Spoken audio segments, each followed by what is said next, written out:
Hello ladies and gentlemen and movie lovers of all kind, and welcome back to the channel. As always, I am your host Brett Murphy, and for today's video it is going to be another godlike to not quite, which as always is essentially just my own version of a tier video. And with the release of Spider-Man No Way Home and the finale of Hawkeye, I am going to be covering all of the MCU villains. There will be a healthy mix in here of main villains and some side villains that are pretty prominent in their movies. And for villains that cross over through the multiverse, since they are still technically those villains from that other universe, I will be counting them as those villains, which really only sort of pertains to Spider-Man No Way Home. Now, also, there are 56 villains on this list, so I'm for the most part going to be keeping this very brief. I will give my little justifications, but if I give like a single line as to why I'm putting a certain villain here, that's pretty much all you're gonna get, because, you know, we don't want this video to run on too long. Before I hop into the actual tiering itself, I just wanted to let you all know that I have an entire playlist dedicated to all of my godlike to not quite videos. So be sure to check that out, and I guarantee you'll find something you like. And so, without further ado, let's start tearing this place apart. Okay, so as I normally point out at the beginning of these tier videos, my different versions of the regular tiers. So of course at the very top you have the godlike tier, which is my version of the god tier, the S tier, the tier that's above all else. Then you have Awesome Sauce replacing the A tier, Good as Gold replacing the B tier, Quite Alright replacing the C tier, Superman replacing the D tier, and Rock Bottom replacing that F tier. And also, once again, like I said in the intro, I'm going to be trying to keep this as short and sweet as possible. There are 56 villains on this list. So if I only give like one line as for reasoning as to why I put one of these villains in one of these tiers, that's just as good as it's gonna get, because I don't want to be here all day doing this, and you don't want to be here all day watching this. So first up on the list, yep, we're hopping right into it, is our main man Ultron from Avengers Age of Ultron. And a lot of people are probably going to disagree with this one, but right in the godlike tier. I truthfully and honestly do believe that James Spader's Ultron is among the best villains in the MCU. I wish we got a lot more time with him than we did in just Age of Ultron, but I love him as a villain. He's the best part of that movie, and in my mind, one of the best MCU villains we have ever gotten. Alright, and next up is Yellow Jacket from Ant-Man. He's going right into the super meh, which is that D tier. Essentially, he has the exact same powers as Ant-Man, except he's a far less interesting character, even without the suit. Corey Stoll, he's a good actor, I believe that's his name. Sorry if I didn't get it right. I believe that's who it is, and even the character, it's just generic bad guy, wants to take down his mentor because, you know, he was going down a dark path and blah blah blah. Just a really uninteresting character. However, there are some fun, unique fight scenes with this ability versus Ant-Man, like the whole Thomas the Train playset one. That is a good laugh, and I do like that he has those little things that pop up and shoot lasers and stuff, so the suit's pretty cool, but as a villain, he's pretty generic and kind of boring. We have Baron Zemo. This one is a tougher one to place. I'll put him in Good as Gold, and here's why. If it was just off of Captain America Civil War, I'd put him in Awesome Sauce. He absolutely dismantled the Avengers, he turned them against one another, he had a genius plan, and I loved that. But I really didn't care for him all that much in The Falcon and the Winter Soldier. A lot of the decisions he made, a lot of the things he said felt super out of character from what we saw in Captain America Civil War, so that bumps him down just a notch. Alright, next up we have Dormammu, and I'm sorry, but he's going right in rock bottom. I know he's probably a great villain in the comics, but in Doctor Strange, he's shoehorned into the final act, and all we get is the whole Dormammu, I've come to bargain, which is great for Doctor Strange, but Dormammu has like 3 lines, and he's really uninteresting, and I mean, maybe we might get more of him in Multiverse of Madness, but from what we've gotten so far, yeah, he's a rock bottom villain. Then we have Caecilius, also from Doctor Strange. Quite alright. He only ends up in this tier because it's Mads Mikkelsen in the role, and I love the dude. He plays a great villain. He's a great actor in general. His character is more of a villain than Dormammu is in Doctor Strange, but he's also, again, he's just one of those generic run-of-the-mill, just like I said with Yellow Jacket, just the guy that disagreed with his mentor. His mentor was trying to take him off of a dark path that he was on, so he rebels against them, and it's just kind of the same thing that we do get a lot in the MCU. Mads Mikkelsen, great actor. That's why he ends up in Quite Alright, but the character himself, pretty boring. Ego, the Living Planet, Awesome Sauce. Straight up, 95% of the reason why this character ends up, I should say, in Awesome Sauce is because it's Kurt Russell. But then there's also the fact that pretty much 95% of the movie, it is just Kurt Russell. However, he is also a very dark and twisted villain as we get later into the movie, and he is quite literally a living planet, which is pretty damn cool. Vulture from Spider-Man Homecoming, also going in Awesome Sauce. Not quite godlike in my opinion. I know a lot of people might put him up in that godlike tier, but I'm going to reserve that for the best of the best of the best. Michael Keaton as Vulture is spectacular. Brilliant casting choice, and he does superb. I like that the villain's origin story isn't drawn out too far. It's just right in the beginning, quick, snappy. But at the same time, it's just, I don't know if we necessarily get as much from him as I would have liked. Not as many throwdowns between Spider-Man and Vulture. Just not quite enough for me to bump him up into that godlike tier. Then we have Hela from Thor Ragnarok, straight into the godlike tier. Cate Blanchett absolutely killed it in the role. She was badass. She literally wiped out all of Asgard single-handedly. Great outfit. Super cool villain. Really hope we get to see her again in some capacity. But even if all we got is Ragnarok, she's still a godlike villain in my mind. Then we have Surtur, or however you say his name. Is Rock Bottom yeah, the only reason I don't want to put him in Rock Bottom is because he's voiced by Clancy Brown, and I freaking love Clancy Brown. But as a character, you get him a little bit in that opening scene, and then he literally just destroys Asgard at the end of the movie. That's pretty much all he does. So that is not enough for me to warrant giving him anything above Rock Bottom. He really is just a generic side villain that's in the movie for maybe like 2.5 minutes of screen time.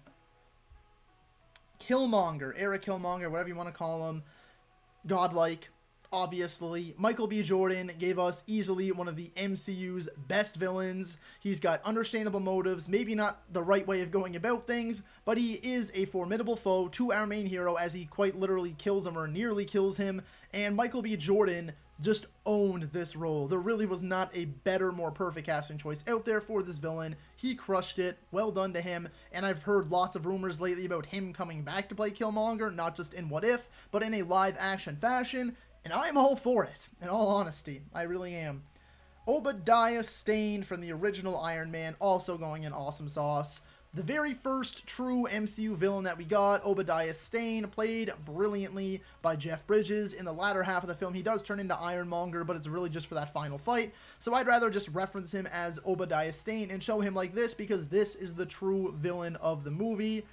And I absolutely love him in this role. You have that iconic line of Tony Stark built this in a cave with a box of scraps and all that. Just great stuff. And he absolutely nailed this role and was a wonderful villain to start out this universe. Then we hop into Ulysses Claw, and he's also going in the quite alright tier. Here's my reasoning behind this as well. I think he's a great villain. He's absolutely cracked out of his mind. He's crazy, he's wild, he's unpredictable, but we barely got any of him at all. He's in Age of Ultron just a tiny bit, and he's in Black Panther just a tiny bit. I love, love, love Andy Serkis as an actor. I think he's a great human, I think he's a great actor, and I think he's great for this character, but we just didn't get quite enough of him for me to bump him up any higher. And who's this? Proxima Midnight now. I'll put her... yeah... quite alright seems appropriate for Proxima Midnight. I think she's probably the coolest of the Black Order, or like the Children of Thanos, or whatever you want to call her. She's pretty badass, and that's all you really get from her. She has like a few lines of dialogue here and there, but she's just, her look is badass, and her fighting skills are pretty much unmatched, except for when you pull in like magic, like what Wanda does. But hand-to-hand combat, she's nearly unmatched, so pretty badass, and she deserves to be up there.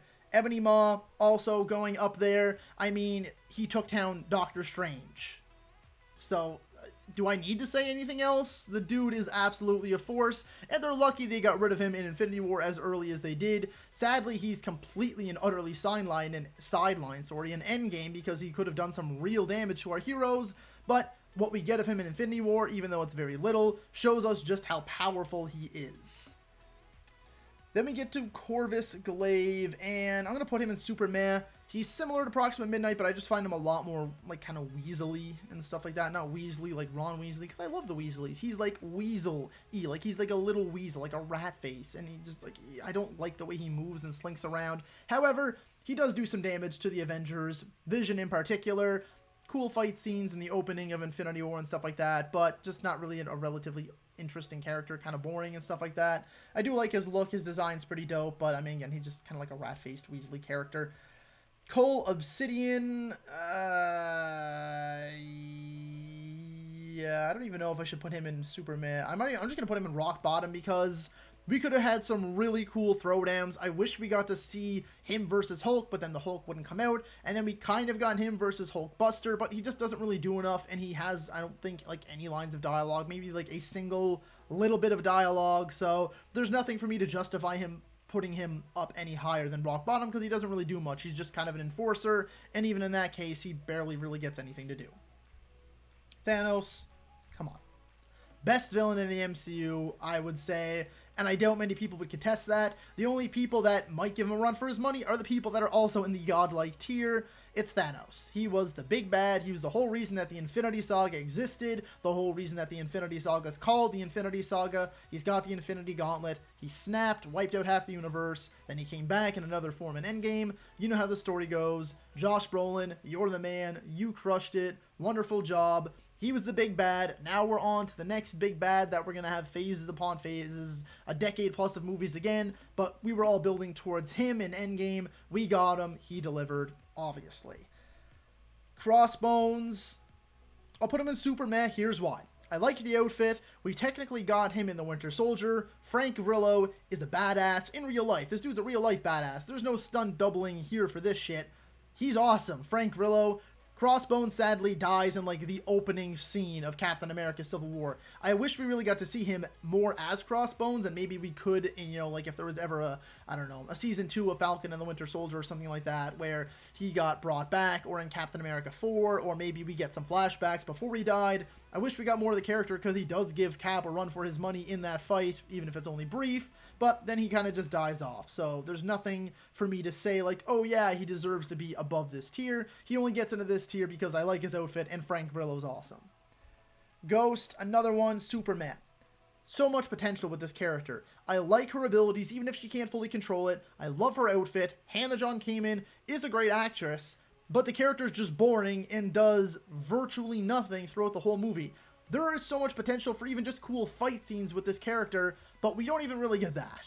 So she's going to end up in the Super Meh tier for now. Sonny Burch, I hate to do this to my man Walton Goggins. He is a great actor. He's super charismatic, super funny. He likes to sort of play the dirtbag characters, but he is a very, very good, talented actor. However, Sonny Burch is probably the worst part of Ant-Man and the Wasp, so rock bottom it is for him. Yon Rogg, it's similar to the other ones that are in Super Meh.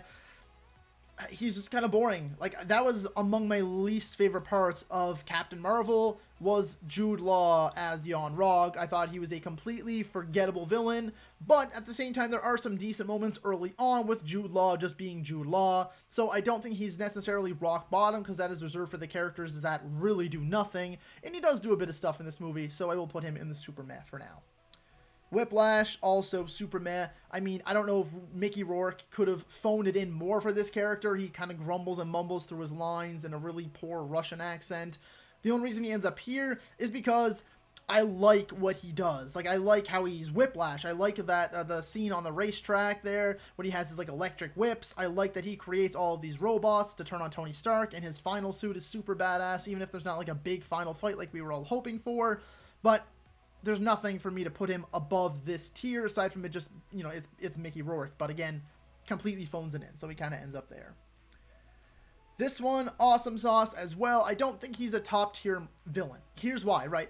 You look at that top row, they're like Avengers level threats for the most part. Maybe not Killmonger, maybe not Hela, but their performances alone from Cate Blanchett and Michael B. Jordan put them in that tier, but the other two are Avengers level villains. Mysterio doesn't quite hit that, but he is definitely one of the best villains we have gotten in the MCU. Jake Gyllenhaal, undeniably charismatic and charming. He does a great job at really making you feel for this character, and even though his plan is a bit wonky, and I kind of dislike that he's basically just a glorified Iron Man villain in a Spider-Man movie, he's so good in the movie that I can't help but absolutely love him, and he definitely deserves to be in the awesome sauce tier.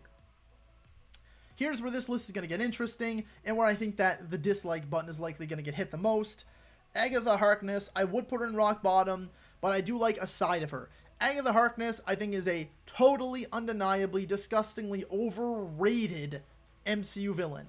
I find her super cheesy, super corny, super cringy. I do not like her as Agatha Harkness. I much more prefer her as, like, the nosy, weird neighbor Aggie or Agatha or whatever they called her, Agnes. She was better as that.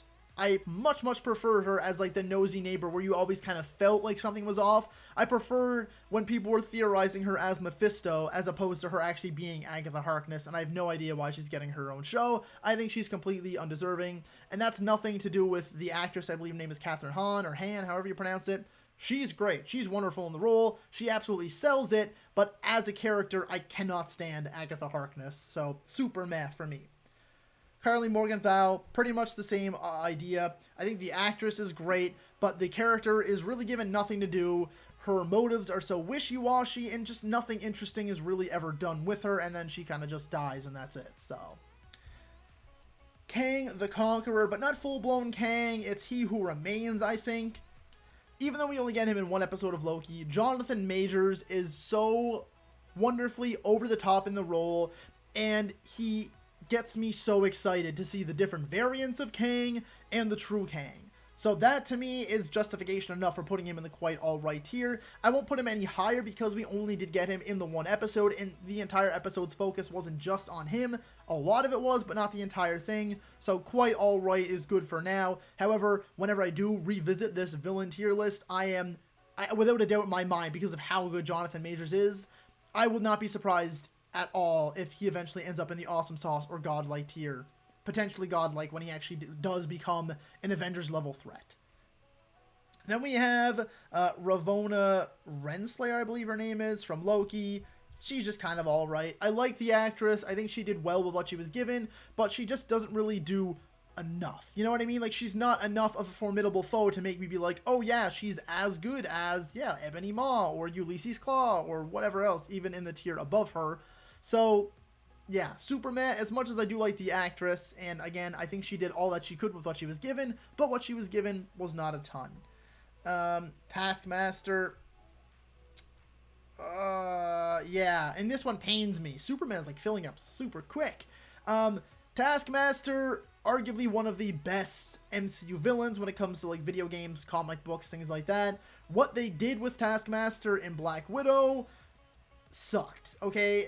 Not that she was, like, a female or that she was brainwashed or anything like that. I don't care about any of that stuff. I just mean the fact that the character was really given nothing to do. A couple little fight scenes that were, like, relatively interesting, and that's why she's not a rock bottom character, but just, it's Taskmaster. I expected so much more, and I was really disappointed with the portrayal of Taskmaster in this movie. And then at the end of it, she's freed, so I guess we just don't have a Taskmaster anymore, so there's no chance of a redo to see the character grow and become something more down the road, which really sucks. Then you have Dreykov. He's just, I mean, it's a mix of the fact that he's just kind of an asshole for the sake of being an asshole and, like, hates women and all that stuff, but I get that that's the character, and you can really sell that and make it good, but it's just, he's not given enough to do. He only shows up in, like, the very end of the movie, again, grumbles through his lines in Russian, similar to how Mickey Rourke does, and then, like, that's just kind of it. That's the end of him. That's the end of the character. That's the end of the movie. So there's just nothing really there. There's no meat there, nothing to go off of aside from a couple minutes of exposition. And that's all we really get for him. So, you know, I don't really think that there's much there that I can say to put him any higher than rock bottom, because he doesn't really do much. Ultron, but this version of Ultron, good as gold. Definitely a badass villain. The main villain, I would say, of What If. I don't know if many people are going to count him on their lists, but it is essentially what would have happened if Ultron actually did get into Vision's body, and then he broke through into the multiverse and had all the Infinity Stones and upgraded himself even more. Super cool character. Those last two episodes of What If are definitely the best two of the season in my mind. I think and hope we get to see more of this character in What If Season 2. I doubt we'll ever see him cross over to the live action, and that's why just the good as gold tier is sort of where he belongs in my mind. Then we get to the Mandarin, played by Tony Leung. I think I'm pronouncing that right. I really hope I am. The real Mandarin. As you'll notice that Trevor Slattery is not here because he's not a real villain. He doesn't do anything, so he doesn't deserve to be on this villain's list. However, the actual Mandarin is a total and complete badass. I mean, Throughout Shang-Chi's runtime, we see a few flashbacks, like way far back to like swords and sandals and shields and everything like that, to him taking on gangsters. And then you actually have the final fight with the 10 rings and stuff like that. Tony Leung absolutely kills it in the role. He is the true Mandarin, and the Mandarin we deserved all along. His character, once again, total badass. All of his fight scenes are among the best moments in that movie. Awesome sauce is very, very fitting.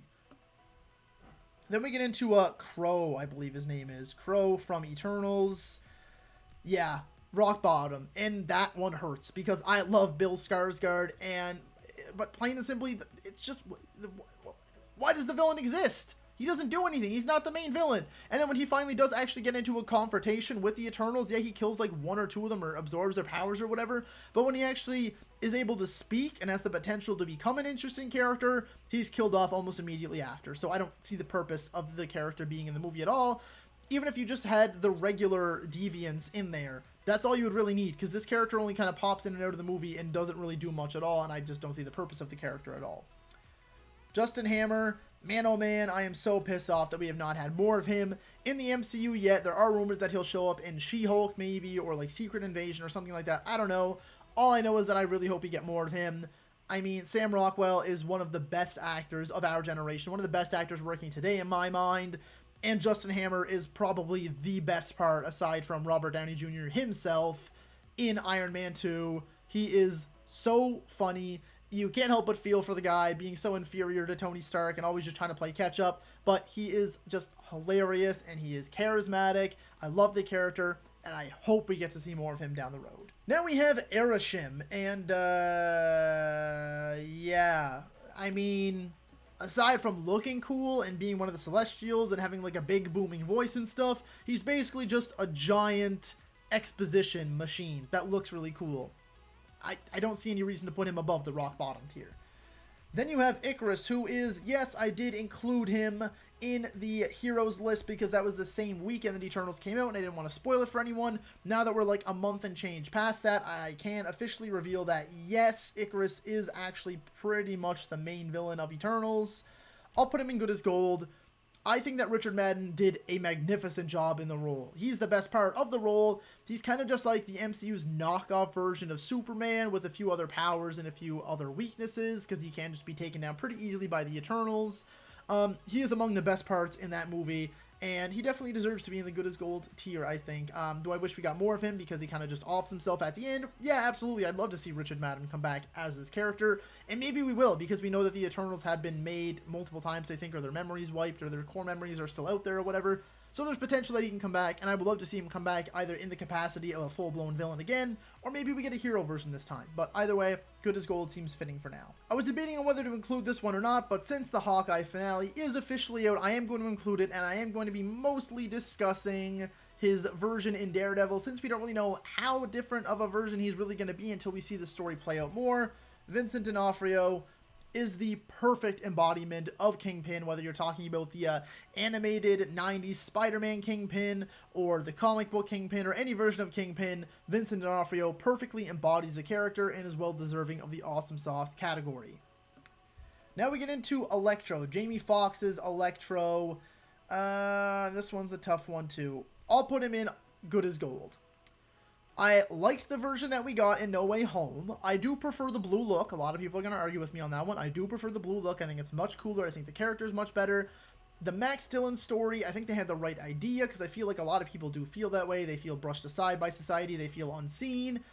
However, No Way Home, he was kind of just Jamie Foxx, just being a bad guy type thing, and that kind of brought him down a little bit, but at the same time, he was almost like, he's probably like the second main villain of No Way Home. I don't know. I like Electro as a character. I like Jamie Foxx in the role. Good as gold. I'm kind of conflicted, but good as gold seems fitting. Lizard. Superman. I liked the Lizard in The Amazing Spider-Man because it is this version. I do like the Lizard in The Amazing Spider-Man. I think he's good, not great, just good. There are a bunch of deleted scenes that help to flesh out the character, but, you know, they're deleted, so we didn't get all the fleshing out that the character deserved. And then in Spider-Man No Way Home, like, that would probably make me put him in quite alright, or even good as gold. But then in Spider-Man No Way Home, he kind of just becomes a glorified henchman. And then I think they just reused footage from The Amazing Spider-Man 1 at the end to show him revert back to Dr. Kirk Connors. Aside from that, he is really just kind of a dinosaur. He roars more than he actually speaks. didn't really care for him in No Way Home. Sorry. Dr. Otto Octavius. Yeah, he's a godlike villain, straight up. One of the best superhero comic book movie villains we have ever gotten, even though he does kind of just turn into a good guy. Halfway through Spider-Man No Way Home, he's still a villain in the beginning, and he's still a villain in Spider-Man 2, and in both of those performances, he's among the best comic book movie villains ever. Sandman, also Superman, same issue as Lizard. Where am I putting this guy? If we're talking about Spider-Man 3, yeah, I could probably see quite alright or good as gold. But then you get to No Way Home, reuse footage from Spider-Man 3 when he turns back. He only turns back for a moment. And aside from that, he is just sand. He makes a couple jokes, does a couple things, but he really is just reduced to a glorified henchman in Spider-Man No Way Home, which is very disappointing to me. Bump him down to super meh. Green Goblin. Obviously, Willem Dafoe is probably, maybe not probably, but he is definitely like top 3 best parts of Spider-Man No Way Home. He is definitely the main villain of Spider-Man No Way Home, and if you're talking about No Way Home or the original 2002 Spider-Man, he's a godlike villain in both. You put them together, still godlike. Definitely. Goliath, yeah, super meh, I guess. I could put him in rock bottom, but I like Lawrence Fishburne, so super meh works for me. He's in Ant-Man and the Wasp a little bit. Just again, similar thing. He had a falling out with Hank Pym, so he's a bad guy now. Kind of bad guy, I guess. Anyway, you get it. Mr. Robert Redford as Alexander Pierce from The Winter Soldier. I liked The Winter Soldier. Well, I love The Winter Soldier, the movie as a whole. You'll notice that The Winter Soldier himself is not on this list because he's not a villain anymore. More of a hero than anything. I could still count him, but whatever. We have Alexander Pierce here instead. I like the whole thing that it was actually Hydra behind everything the whole time, and that he's like the leader of Hydra now and stuff like that. Robert Redford, of course, is Robert freaking Redford, so that alone puts him as good as gold, but I don't think we get enough of him in the movie to justify bumping him up to that awesome sauce or god-like tier. Abomination. Quite alright. Another one that some people might disagree with. I do like the character when he's Emil Blonsky, I think. I like that character, and then I like when he turns into Abomination, and then the throwdown at the end of The Incredible Hulk is among my favorite superhero throwdowns in the MCU. So, just because of that, he's a badass. He is a good, formidable foe for the Hulk. We get him briefly with a slight redesign in Shang-Chi, but we don't really see much of him. However, in The Incredible Hulk, I think he does do enough, in my mind personally, to end up in the quite alright tier. Then you have Zola. I'll put him in quite alright also. The only time we actually get him in a physical form, I think, is in Captain America the First Avenger. I may be mistaken. Maybe he pops up in a flashback or something. And then he kind of pops in a couple times. He is in Captain America the Winter Soldier, and he is also in What If. And I think that he does enough in there, and he's an interesting enough character to end up in the quite alright tier. Hayward, super meh. Yeah, I mean, the guy does a fine job. He has a few good scenes throughout WandaVision, but for the most part, he's just kind of generic, bad military guy. Or in his mind, everything he's doing is justified, but in our mind, we love our heroes and we're rooting for our heroes, even if what they're doing may not be 100% ethical. This guy is here to make sure that everything they do is ethical, thus he is a bad guy, and technically one of the bad guys of WandaVision. You might not see it that way. I do. Either way, Superman works for me for him. Shocker. I'm doing this not because I dislike the actor. I think he's fine. I think he does what he's supposed to do. I put him in rock bottom because Shocker is among my favorite Spider-Man villains. Whether we're talking about video games or the old animated TV series or comic books or anything like that, I've always loved the Shocker. He is among my favorite, probably top 5 favorite Spider-Man villains. And they butchered him in here. He's literally reduced to being just a glove, essentially. One singular glove. Pissed me off, still pisses me off. Razor Fist. Yeah, super meh.